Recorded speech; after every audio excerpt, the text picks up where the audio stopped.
আর নাই বা মাটি জানে আরে আর নাই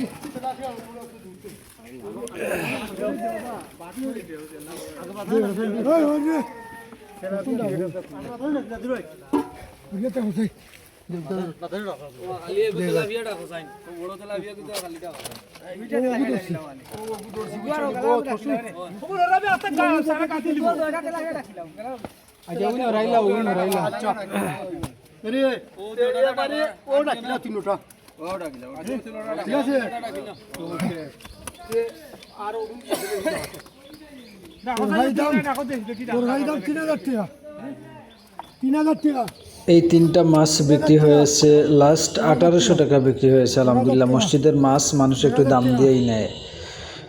প্রিয় দর্শক, আসসালামু আলাইকুম, আশা করি সবাই ভালো আছেন। এই যে দেখেন আমাদের মসজিদ, আর এই হচ্ছে আমাদের মাদ্রাসা। আর মাদ্রাসা মসজিদের বিরাট বড় একটা পুকুর আছে আমাদের, আর এই পুকুরে আজকে মাছ ধরা হবে।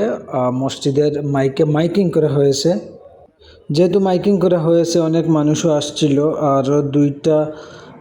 আরও দুইবার জাল ফালানো হয়েছে, মাছ ধরা হয়েছে। সেই মাছগুলো ইতিমধ্যে বিক্রি হয়ে গেছে। আমরা 2-3 জন লাস্টে আসলাম, এসে মাছ পেলাম না, সেই জন্য আবার জাল ফালানো হয়েছে মসজিদের পুকুরে। তো এখান থেকে এই যে দেখেন মাছ মারা হচ্ছে, দেখা যাক মাছ কেমন পাওয়া যায়। খুবই ইচ্ছা আছে, গত বছরও নিয়েছিলাম, ভিডিও আছে আমাদের মসজিদে যখন পুকুরে মাছ ধরা হয়। গত বছর আমি মাছ নিয়েছিলাম, আমরা এলাকার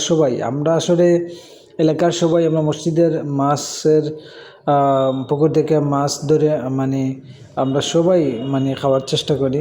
এটা ভালো লাগে, মসজিদের জিনিস একটু দাম দিয়ে নিলেও ভালো লাগে, কারণ টাকাটা তো মসজিদেই যাচ্ছে, তাই না? সো যে 3টা তেলাপিয়া মাছ দেখলেন, এই তেলাপিয়া 3টা মাছ 3 কেজি হবে মাছ, এক একটা তেলাপিয়া 1 কেজি হবে, 3 কেজি হবে বড় মাছ। তো এই 3 কেজি মাছ বিক্রি হয়েছে 1800 টাকা। তো আপনি চিন্তা করেন, তেলাপিয়ার কেজি কি 600 টাকা হতে পারে? 600 টাকা হতে পারে না। কেন মানুষ দাম দিয়ে নেয়? প্রথমত হচ্ছে মসজিদ আল্লাহর ঘর, টাকাটা কিন্তু মসজিদেই যাবে। আর দ্বিতীয়ত হচ্ছে এই মসজিদের পুকুরের মাছগুলা কিন্তু অনেক সুস্বাদু। আপনি যেমন হাওরের মাছ যেভাবে খেতে যেভাবে স্বাদ পাবেন, এই মসজিদের পুকুরের মাছগুলা খেলে আপনি ঠিক সেইভাবেই স্বাদ পাবেন। কারণ হচ্ছে মসজিদের পুকুরের মাছগুলার বড় হওয়ার একমাত্র কারণ হচ্ছে মসজিদের হুজুরের টিফিন থেকে যে ভাত থাকে, এই মসজিদের পুকুরেই তো টিফিন দেওয়া হয়, সেই ভাতগুলা খেয়ে মাছ বড় হয়।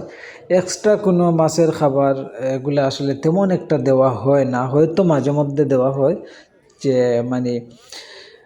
ফিশারিতে যেভাবে প্রতিদিন মাছের খাবার দেওয়া হয় ওইভাবে কিন্তু দেওয়া হয় না। তো আমরা দেখতে দেখতে মাছ মারার শেষ পর্যায়ে চলে আসলাম। এখন জাল টানা হচ্ছে, মাছ ধরা হবে ইনশাল্লাহ। ভিডিওটি ভালো লাগলে অবশ্যই শেয়ার দিবেন। মসজিদের পুকুরের মাছ মারা হচ্ছে। আর এর আগের দুইবার যে জাল ফেলানো হয়েছিল, সেই দুইবারে কিন্তু মাছ তেমন একটা পাওয়া যায় নাই।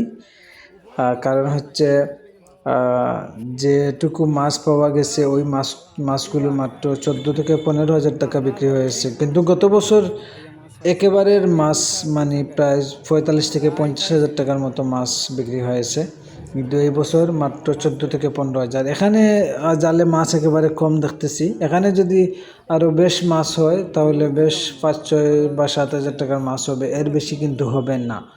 মাছ একেবারে কম দেখা যাচ্ছে। এই যে দেখেন, এই যে আমাদের ঘাট আছে, ঘাটের মসজিদের পুকুরের যে ঘাট আছে, ঘাটের একেবারে নিচ দিয়া বড় বড় মাছগুলা ঢুকে গেছে। এই বাইগুলো ওই যে পুকুরের ঘাটের যে পাকার যে সিঁড়ি আছে, সিঁড়ির নিচ দিয়ে একটু জায়গা আছে, ফাঁকা জায়গা আছে, ফাঁকা জায়গায় মাছ ধরে গেছে। মাছগুলা সব এই জায়গাগুলিতে ঢুকে গেছে। এই বাইগুলা মাছ ধরার চেষ্টা করতেছে, দেখা যাক মাছ পাওয়া যায় কি না। এর আগে বড় একটা মাছ হাত থেকে চলে গেছে, ওই বাইয়ের হাত থেকে চলে গেছে। এইবার মনে হয় আরও একটা বড় মাছ মনে হয় বড় একটা মাছ পেয়ে গেছে, দেখা যাক। এই যে মাশাআল্লাহ অনেক বড় একটা তেলাপিয়া মাছ দেখতেছেন আপনারা। প্রিয় দর্শক, আসলে ও বাইয়ের হাতে একটু কষ্ট পেয়েছে, মাছের কাটা হাত গেতেছে। এখানে কিন্তু আরও প্রচুর মাছ আছে, মাছগুলো এই যে ভাই হাতে কষ্ট পেয়েছে, মাছের কাঁটা হাতে দিয়ে কেটে গেছে, বোধহয় আর মাছ ধরতে পারবে না। সো বন্ধুরা, ভিডিওটা ভালো লাগলে অবশ্যই শেয়ার দিবেন, আর চ্যানেলটা সাবস্ক্রাইব করবেন। ভিলেজ লাইফস্টাইল সম্পর্কে আরও ভিডিও পেতে আমাদের চ্যানেলটার সঙ্গে থাকবেন। ভালো থাকবেন সবাই। আল্লাহ হাফিজ। আসসালামু আলাইকুম।